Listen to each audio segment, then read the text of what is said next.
오스틴은 텍사스주의 정부 소재지로 세계 라이브 음악의 수도로 불립니다. 이곳의 밤문화는 매우 활기차기로 유명합니다. 그러나 2022년 5월 11일 몇 발의 총성이 이 활기찬 도시를 놀라게 했고 언론은 모두 이곳에 주목을 했습니다.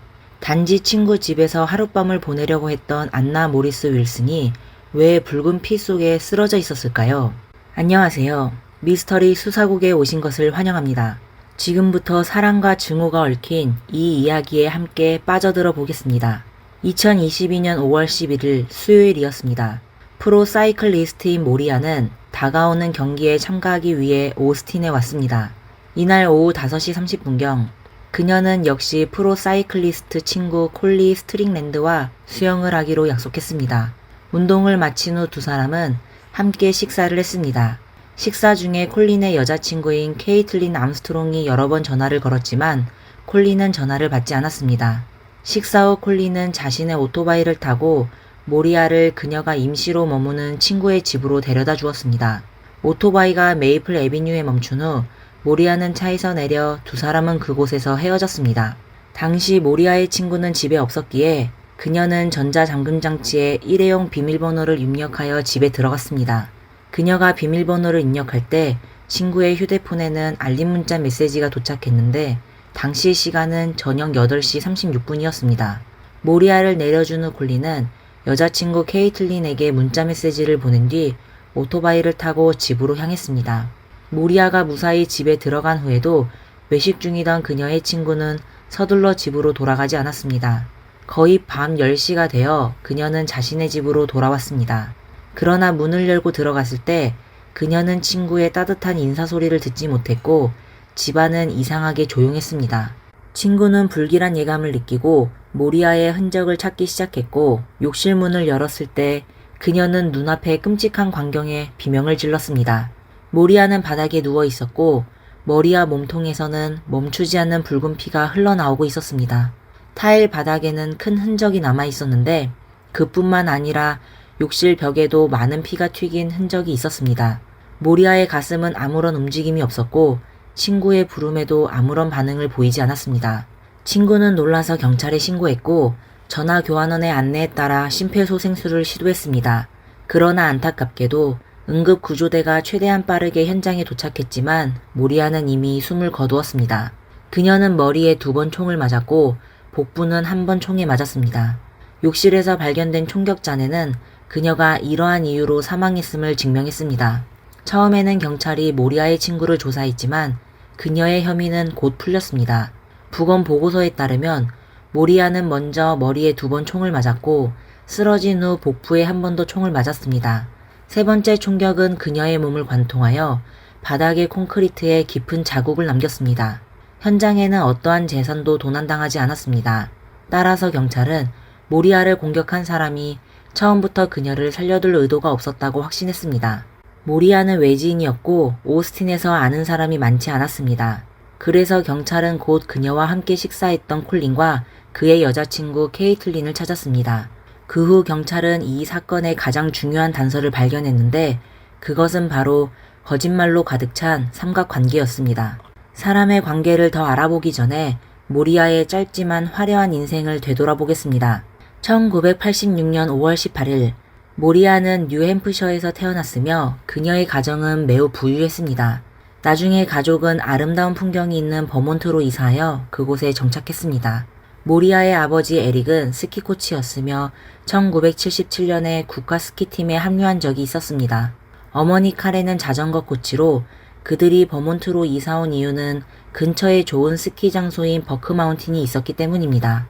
이렇게 모리아는 운동 분위기가 가득한 가정에서 자랐고 중학교에 다닐 때는 이미 매우 뛰어난 실력을 가지고 있었습니다. 하지만 그녀는 완벽주의 성향을 보이기도 했습니다. 부모는 딸이 스스로에게 너무 큰 압박을 줄까 걱정하여 그녀에게 심리상담사를 붙여주기도 했습니다. 모리아는 아버지의 재능을 이어받아 스키에서도 뛰어났습니다. 동시에 학교 축구팀의 리더였고 유망한 사이클 선수이기도 했습니다. 가족이 버몬트로 이사한 후 에릭은 현지의 버크 마운틴 아카데미에서 스키 코치로 일하게 되었습니다. 이 학교는 알파인 스키 선수를 양성하는 유명한 학교인데 모리아도 자연스럽게 이 학교에 입학하여 2014년에 졸업했습니다. 그 후 모리아는 다트머스 대학교로 진학하여 공학을 공부했고 2019년에 학사학위를 취득했습니다. 졸업 후 모리아는 먼저 일반적인 직업을 선택하여 회사에서 수요 계획 담당자로 일했습니다. 하지만 얼마 지나지 않아 그녀는 이런 반복적인 일상이 자신에게 맞지 않다는 것을 깨닫고는 사무실을 떠나 자신이 사랑하는 운동을 다시 시작하기로 결정했습니다. 세미프로 자전거 선수에서 프로 자전거 선수로 모리아는 자신의 운동 재능을 완전히 발휘했습니다. 뿐만 아니라 그녀는 여러 대회에서 우수한 성적을 빠르게 거두었습니다. 이후 코로나19의 영향으로 많은 자전거 경기가 중단되었지만 모리아의 운동 열정은 전혀 식지 않았습니다. 2020년 11월 그녀는 혼자서 모아브의 화이트 림 트레일로 향했습니다. 이 100마일 길이의 환상적인 트레일은 그랜드 캐니언을 가로지릅니다. 그녀는 자전거를 타고 물주머니와 물병 2개만 가지고 출발해 7시간 만에 완주하여 여성 라이더 기록을 깼습니다. 모리아의 명성이 점점 커지면서 그녀가 아는 사람들도 많아졌습니다. 2021년 10월 그녀는 한 자전거 행사에서 오스틴에 사는 콜린을 만났는데 두 사람은 이전에 다른 행사에서 알게 된 적이 있었습니다. 당시 콜린은 막 연애를 끝낸 상태였고 모리아도 남자친구와 헤어진 지 얼마 되지 않았습니다. 이후 두 사람은 서로에게 호감을 느끼고 데이트를 시작했지만 그들의 연애는 오래가지 못했습니다. 아마도 둘 다 이전의 관계에서 상처를 받았기 때문일 것입니다. 그 후 모리아는 캘리포니아로 떠났고 콜린은 전 여자친구 케이틀린과 다시 화해했습니다. 그렇게 생활은 평안하게 지속되었습니다.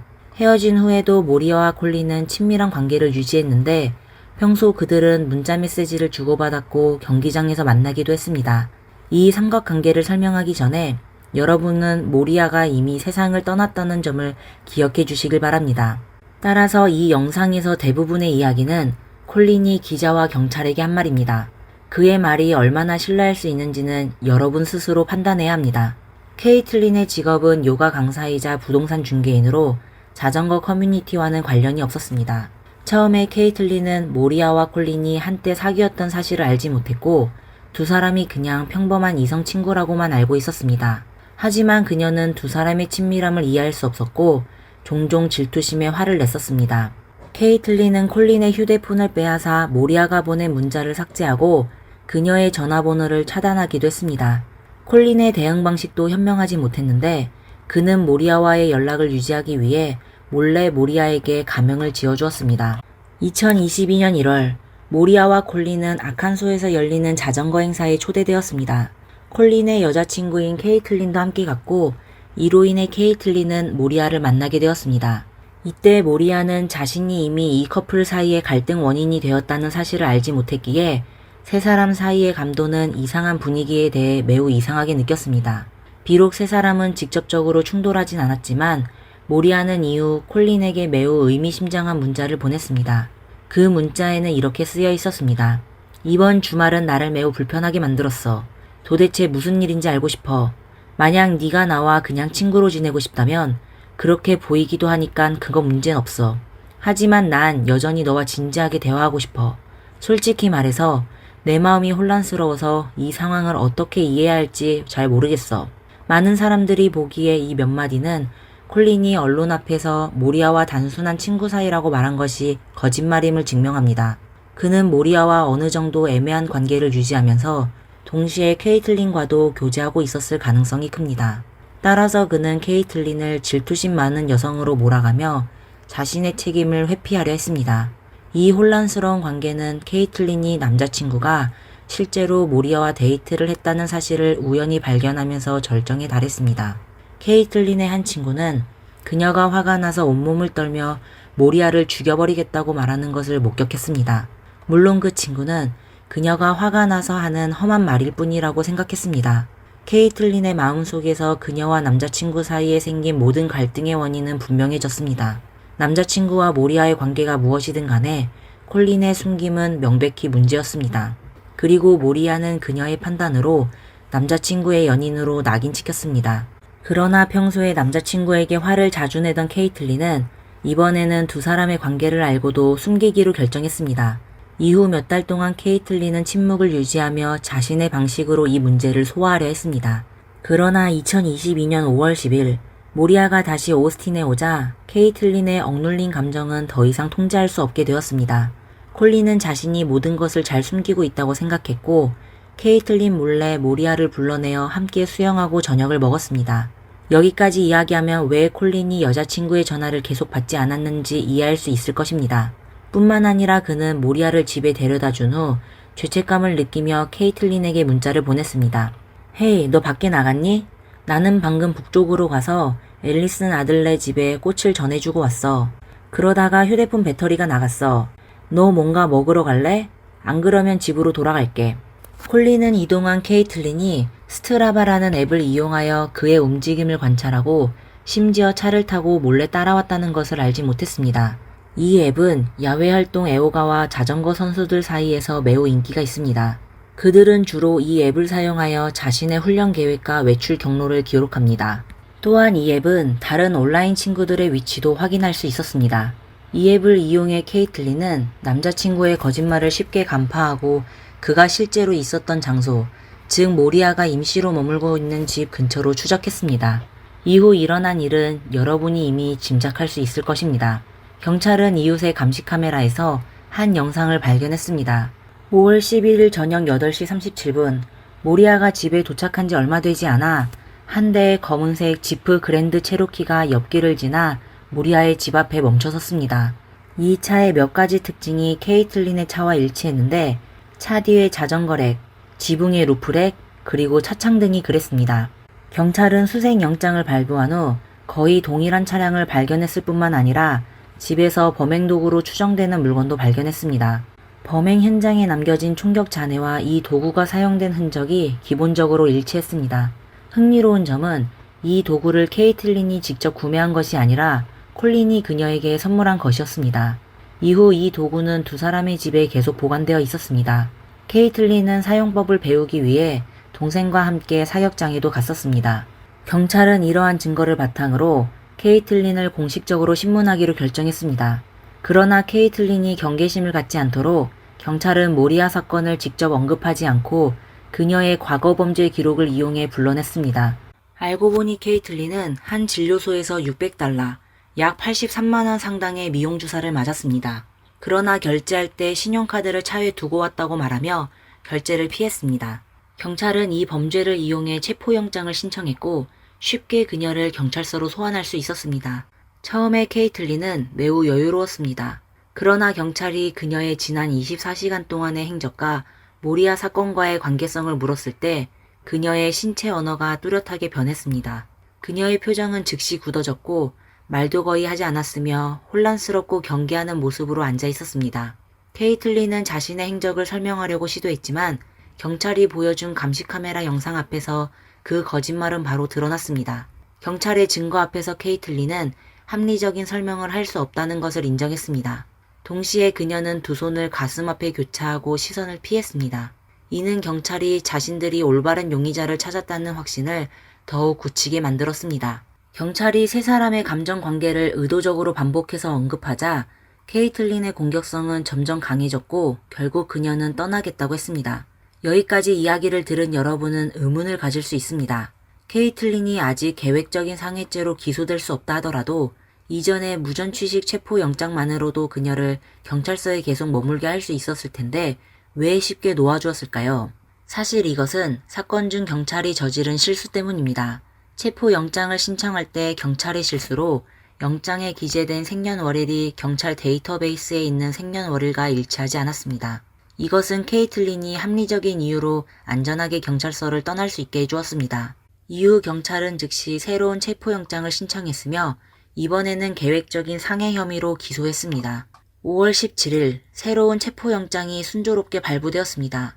하지만 경찰서에서 나온 범인이 집에서 경찰이 다시 잡으러 올 때까지 기다리고 있을 리가 없겠죠? 케이틀린은 경찰이 체포영장을 신청하는 동안 몇 가지 일을 했습니다. 5월 13일, 즉 케이틀린이 경찰서로 나온 다음 날, 그녀는 사건에 연루된 차량을 현지 암시장에서 $12,200, 약 1,680만 원에 저렴하게 팔았습니다. 5월 14일에는 공항 감시 카메라에 케이틀린이 포착되었습니다. 그녀는 먼저 오스틴에서 휴스턴으로, 이후 휴스턴에서 뉴욕 라구아디아 공항으로 이동했습니다. 도망자가 경찰의 추적을 피하기 위해 사람이 많은 뉴욕으로 숨는 것은 확실히 좋은 선택이었을 것입니다. 이후 케이틀린은 뉴욕에서 4일 동안 사라졌습니다. 5월 18일 뉴요크 공항의 감시 카메라에 그녀의 모습이 포착되었지만 공항 시스템에는 그녀의 이름으로 구매된 항공편이 전혀 없었습니다. 즉 그녀는 완전히 사라진 것이었습니다. 물론 경찰이 완전히 단서를 놓친 것은 아닙니다. 그들은 케이틀린이 뉴욕에 도착한 지 얼마 되지 않아 자신의 이름이 아닌 크리스틴 암스트롱이라는 이름으로 새로운 신분증을 신청한 것을 발견했습니다. 이는 그녀의 여동생의 이름이었습니다. 처음에는 경찰이 그녀의 여동생에 대해 주목하지 않았지만 케이틀린의 이 행동은 크리스틴이 사건의 돌파구가 될 수 있음을 깨닫게 했습니다. 경찰은 케이틀린이 뉴욕에 있다는 사실을 확신하게 되었습니다. 케이틀린이 뉴욕으로 도망친 지 얼마 되지 않아 그녀의 여동생이 이곳에서 신분증을 신청했다는 사실이 우연일 리가 없기 때문입니다. 이에 따라 케이틀린에 대한 수배력이 전국적으로 발부되었고 주요 뉴스 플랫폼에도 오르기 시작했습니다. 경찰은 케이틀린이 뉴욕에서 신분 정보를 등록할 때 캠프 헤이븐이라는 외딴 야영지 주소를 사용한 것을 발견했습니다. 따라서 경찰은 케이틀린이 그곳에 숨어있을 가능성이 높다고 추측했습니다. 6월 15일 경찰은 케이틀린을 약 한 달 전에 캠프 헤이븐에서 보았다는 제보를 받았습니다. 그때는 그녀가 뉴욕에 막 도착했을 시기였습니다. 제보자는 케이틀린이 혼자가 아니었다고 말했고 이는 경찰이 크리스틴을 떠올리게 했습니다. 조사 결과 크리스틴이 캠프 운영회사의 직원임을 발견했습니다. 즉 케이틀린이 사라진 4일 동안 여동생의 도움을 받아 캠프에 숨어 있었을 가능성이 높았습니다. 케이틀린이 뉴요크 공항에 의도적으로 나타나 경찰을 혼란스럽게 하려 했을 수도 있습니다. 그래서 경찰은 캠프를 일시적으로 폐쇄하고 이 제보의 진위를 확인한 후 크리스틴을 찾았지만 케이틀린을 발견하지 못했습니다.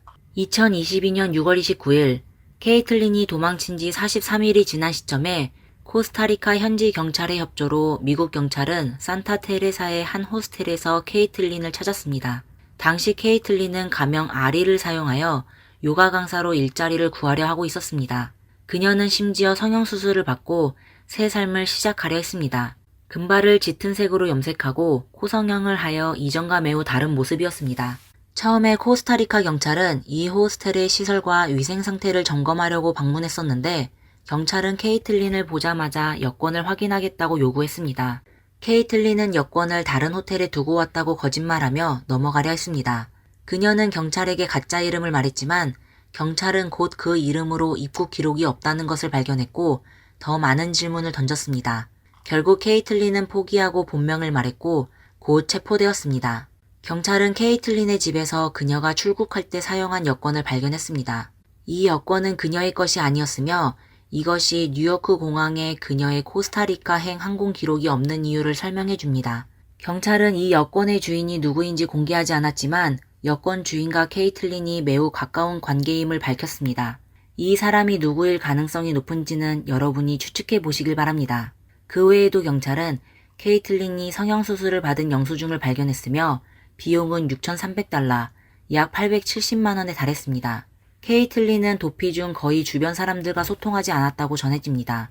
호스텔의 다른 손님들의 눈에는 케이틀린이 한 번도 말을 거는 모습을 본 적이 없었습니다. 그녀는 항상 늦게까지 자고 거의 하루 종일 호스텔에 머물렀고 모두가 잠든 후에야 밖으로 나갔습니다. 경찰에게 케이틀린의 43일간의 도피 생활에서 가장 놀라운 점은 그녀의 효율성이었습니다. 그녀는 여러 번 비행을 했고 항공권과 도중의 경비를 이미 준비한 것처럼 보였습니다. 또한 그녀는 다른 사람의 신분증을 쉽게 얻을 수 있었습니다.